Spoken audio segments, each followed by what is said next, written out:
ನಾರದೇಶ್ವರರು ಬರುತ್ತಿದ್ದಾರೆ. ಅದು ನದಿಯ ತೀರದಲ್ಲಿ ನಡೆದುಕೊಂಡು ಬರುತ್ತಿರಬೇಕಾದರೆ ಹಲವಾರು ವರ್ಷಗಳ ಹಿಂದೆ ಸತ್ತು ಬಿದ್ದಂತಹ ಒಂದು ಬುರುಡೆಯ ಎಲುಬನ್ನ ತಾಗಿ ಮುಕ್ಕರಿಸಿ ಮುಂದಕ್ಕೆ ಬಿದ್ದು ತದನಂತರವಾಗಿ ಹಿಂದಕ್ಕೆ ತಿರುಗಿ ನೋಡುತ್ತಿದ್ದಾರೆ. ಆಹಾ, ಈ ಬುರುಡೆಯನ್ನು ನೋಡಿದಂತಹ ನಾರದ ಮಹಾಮುನಿಗಳು ಆ ಬುರುಡೆಯನ್ನು ಹಿಡಿದುಕೊಂಡು ನೇರವಾಗಿ ಬ್ರಹ್ಮಲೋಕಕ್ಕೆ ಬಂದಿದ್ದಾರೆ. ಈ ಸೃಷ್ಟಿಕರ್ತಕನಾದ ಬ್ರಹ್ಮದೇವ, ಲೋಕದಲ್ಲಿ ಎಲ್ಲರ ಹಳೆಯ ಬರಹವನ್ನು ಬರೆಯುವವನು ನೀನಲ್ಲವೇ ತಂದೆ.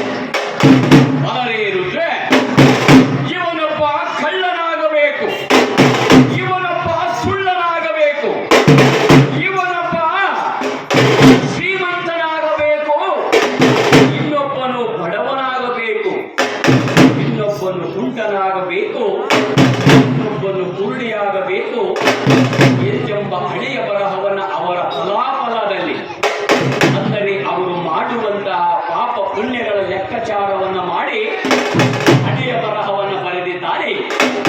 ಇಂತರಾಗಿ ಆ ಬುರುಡೆಯನ್ನು ಹಿಡಿದುಕೊಂಡು ಬಂದಂತಹ ನಾರದ ಮಹಾಮುನಿಗಳು, ಹೇ ಸ್ವಾಮಿ ಪಿತನಾದ ಬ್ರಹ್ಮದೇವ, ಎಲ್ಲರ ಹಳೆಯ ಬರಹವನ್ನು ಎಷ್ಟು ಚಂದಾಗಿ ಬರೆದಿದೆ ತಂದೆ.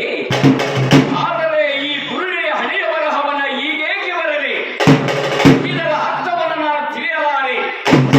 ನನ್ನ ಅರ್ಥವನ್ನು ಅರ್ಥಕಲ್ಪಿತವಾಗಿ ನನಗೆ ನುಡಿ ಸ್ವಾಮಿ ಎಂದು ಕೇಳುತ್ತಿರಬೇಕಾದರೆ, ಹೇಳು ನಾರದೇಶ್ವರ, ಆ ಬುರುಡೆಯ ಹಳೆಯ ಬರಹವನ್ನು ಓದು ಎನ್ನುತ್ತಿದ್ದಾನೆ. ಮರಣ ನಂತರೇ ಕಿಂಚಿತ್ ಸುಕೃತ ಫಲಂ ಶುಭಂ ಲಾಭಂ ಎಂದು ಬರೆದಿದೆ. ಹೇ ಸ್ವಾಮಿ ಸೃಷ್ಟಿಕರ್ತಕನಾದ ಬ್ರಹ್ಮದೇವ, ಈ ತಾತ್ಪರ್ಯವನ್ನ ಅರ್ಥಗರ್ಭಿತವಾಗಿ ನನಗೆ ತಿಳಿಸು ಎಂದಾಗ ಭಕ್ತನಾದ ಬ್ರಹ್ಮದೇವನು ನುಡಿಯುತ್ತಿದ್ದಾರೆ. ಆ ಜನ್ಮ ದಾರಿದ್ರ್ಯವೆಂದಾಗ ಇವನು ಹುಟ್ಟಿದಾಗಲೇ ದರಿದ್ರದವನಾಗಿದ್ದ. ದಶ ವರ್ಷವನೇ ಬಂದೆಯೇನೆಂದಾಗ ಇವನು 10 ವರ್ಷಗಳ ಕಾಲ ಸೆರೆವಾಸವನ್ನು ಅನುಭವಿಸಿದ್ದಾನೆ.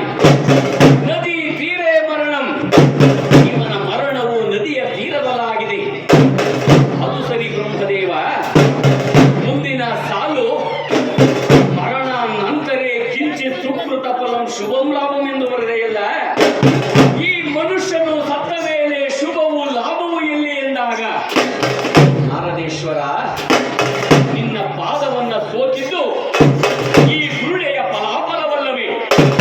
ನೀನು ಬುರುಡೆಯನ್ನು ಹಿಡಿದುಕೊಂಡು ನೇರವಾಗಿ ಬ್ರಹ್ಮಲೋಕಕ್ಕೆ ಬಂದೆಯಲ್ಲ, ಇದು ಸುಕೃತ ಫಲವಾಗಲಿಲ್ಲವೇ ಎಂಬುದಾಗಿ ನುಡಿಯುತ್ತಿರಬೇಕಾದರೆ ಆಗಲ ನಾರದ ಮಹಾಮುನಿಗಳಾದರು.